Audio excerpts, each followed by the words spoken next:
Hi, hello. Welcome to another session of my Algebra for Beginners. Now, in the last episode, we discussed all about linear equalities and inequalities. Well, particularly, I have given you an example on how to solve linear equalities and linear inequalities. And then we try to visualize these linear equations by plotting it in the x and y axis and giving you a graph. Now, it happens that these linear equalities and inequalities are special types of what we call polynomials. Now, a polynomial now is a mathematical expression consisting of variables, coefficient, and exponents. Usually, it is combined by fundamental operations like addition, subtraction, and multiplication. Now, what does a polynomial look like? A polynomial looks like this, where p is the polynomial and we are given an minus 1, a1, and a naught as constant. X is the variable and we raise that to the power, which is n minus 1. Here the power of x here is 1, and here we assume that there's an x here, but it is raised to a power of 0. Now let me try to use my note in order to explain that further. Now, as I have said, the linear equations are special types of polynomials. For example, we have a polynomial here, x, which is xn plus an minus 1, xn minus 1 plus a1 x plus a naught. Now, for it to be a linear equation or a linear in form, now notice that we have 1 here as the exponent for x, and here we can imagine that there is an x here, but this is raised to 0 because that's the order of the power of the exponent, n minus 1. Then we move down until we reach 1 and 0. Now for the linear case, this is just simply a1x raised to 1 plus a naught multiplied by x raised to 0. Now, as we all know, this x raised to 0 will be reduced to something like a 1. As we know that x raised to 0, that's 1. Now, this x raised to 1 is simply x. Now, what's left now is just a linear equation, as I have told you, a1x plus a naught. So, we assume here that your a1 is x, and your a naught here is 1. Therefore, we don't need to write it because it's understood that there's a 1 here multiplied to a naught. And hence, we have a linear form of an equation. Okay? Wait, that's 0. Now, how about if we examine this power, which is raised to 2? Okay? So, we now examine this power raised to 2, which is they call as quadratic. Now, as ChatGPT says, we can have a degree which is 2, and here we consider the power of 2.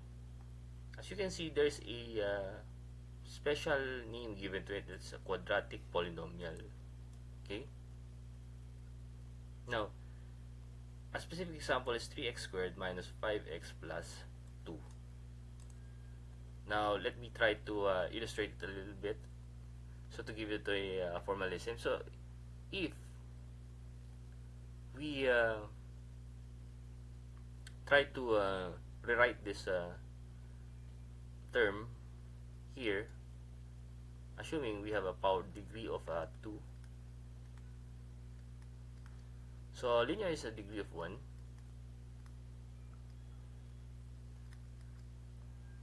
So, let me write it again. we have the special type of polynomial, the quadratic the quadratic polynomial, a sub 2 x squared plus a sub 1 x raised to 1 plus a naught x raised to 0. And again, our x raised to 0 is 1, our x raised to 1 is 1, and our x raised to 2 is x squared. So we can substitute for that, and what's left is this nice and compact equation. So this is called a quadratic polynomial, and if we equate that to 0 just like this one, it becomes a quadratic equation. So this one is a quadratic polynomial, and if we equate that to 0, so it becomes now an equation, and therefore we call that as a quadratic equation. The quadratic equation happens to be very important, so that we will devote time here in order for us to solve how do we extract the roots from a quadratic equation. Now, in order for us to solve a quadratic equation, let us try to ask the AI again. Well, the simplest step for you to solve a quadratic equation, ax squared plus bx plus c. Now here, the general form is ax squared plus bx plus c equals 0. Now, as you can see, this a is represented as a sub 2. The a sub 1 here is represented by b, and the a naught or a sub 0 is c. So effectively we just replace the constant. That's how it's written. So these are necessarily constants, a, b, and c. So a, b, and c are constant, as I have said, and x there is the variable, and we have 2 there as the highest power of the equation, hence we call it the quadratic equation. Now, the first method in how to solve a quadratic equation or to extract its roots is through factoring.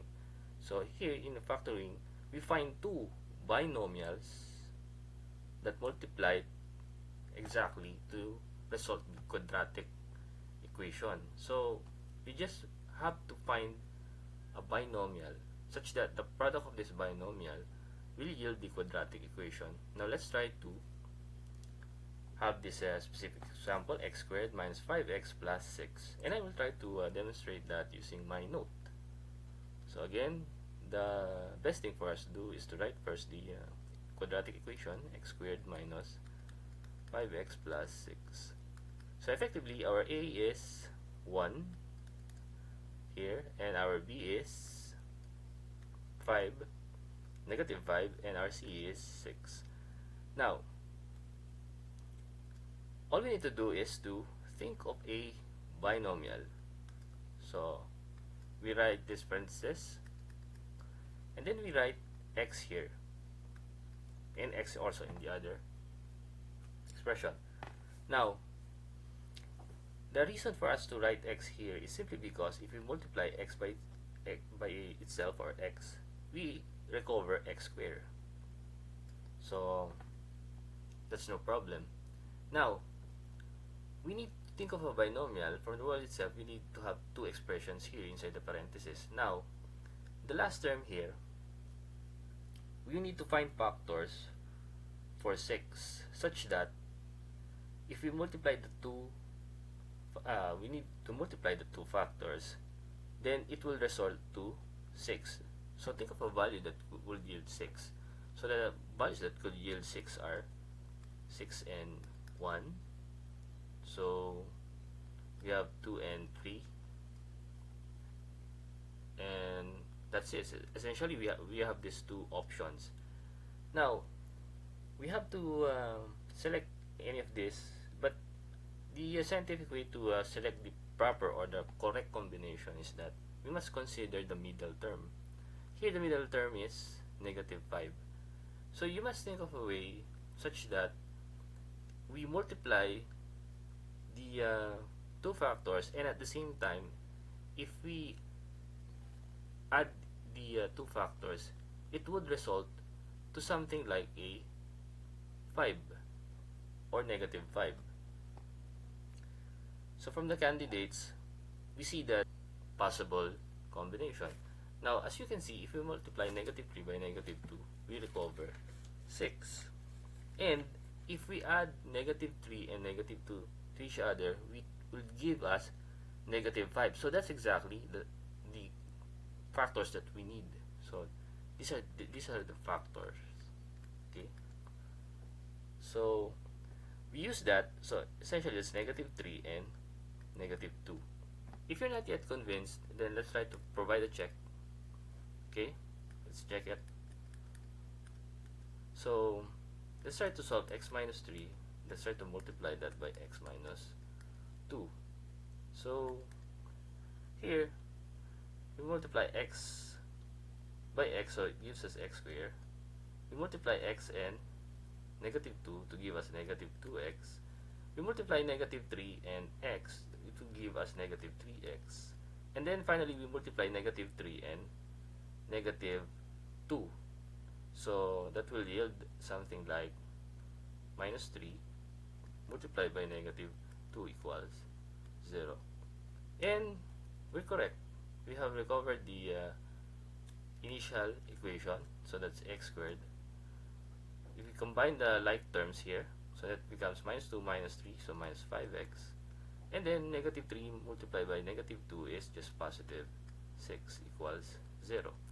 And we're correct because we have recovered the same equation here to start with.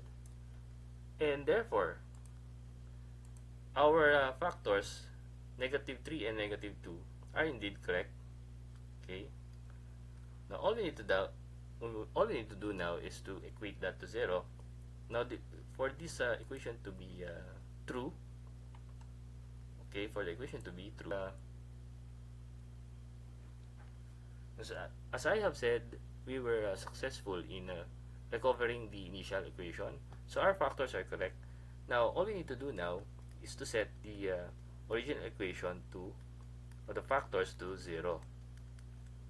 Now the only way for us to recover the original equation here, which is set to 0. Now it will be 0 if we set x minus 3 to 0 or x minus 2 to 0. Now this is simply because if this x minus 3 is obviously 0, anything that we multiply there will be 0 also.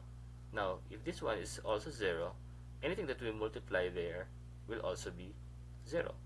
Therefore, the two cases here are x minus 3, we have to equate it to 0, and x minus 2, we have to equate it to 0. Now, this is just, if we transpose negative 3 in the other side, that's just x minus x equals 3. Now, this x minus 2, all we need to do is transpose it to the other side, and it becomes x equals to 2. And that is the solution. 2.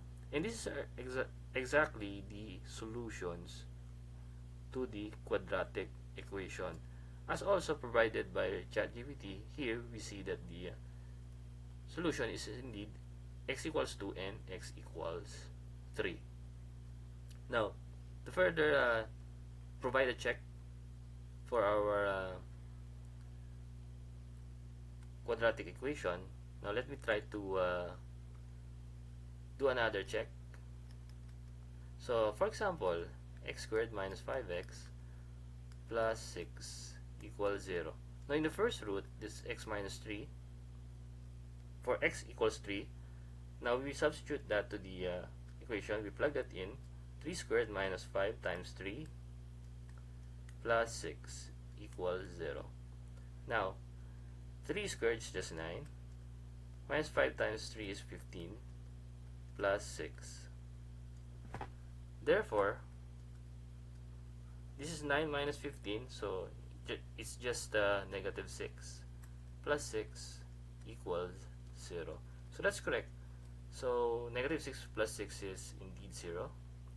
Let's try to substitute the second root, which is x equals 2.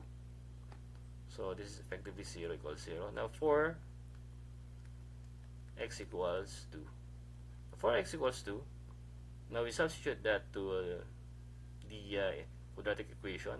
So we have to square the 2.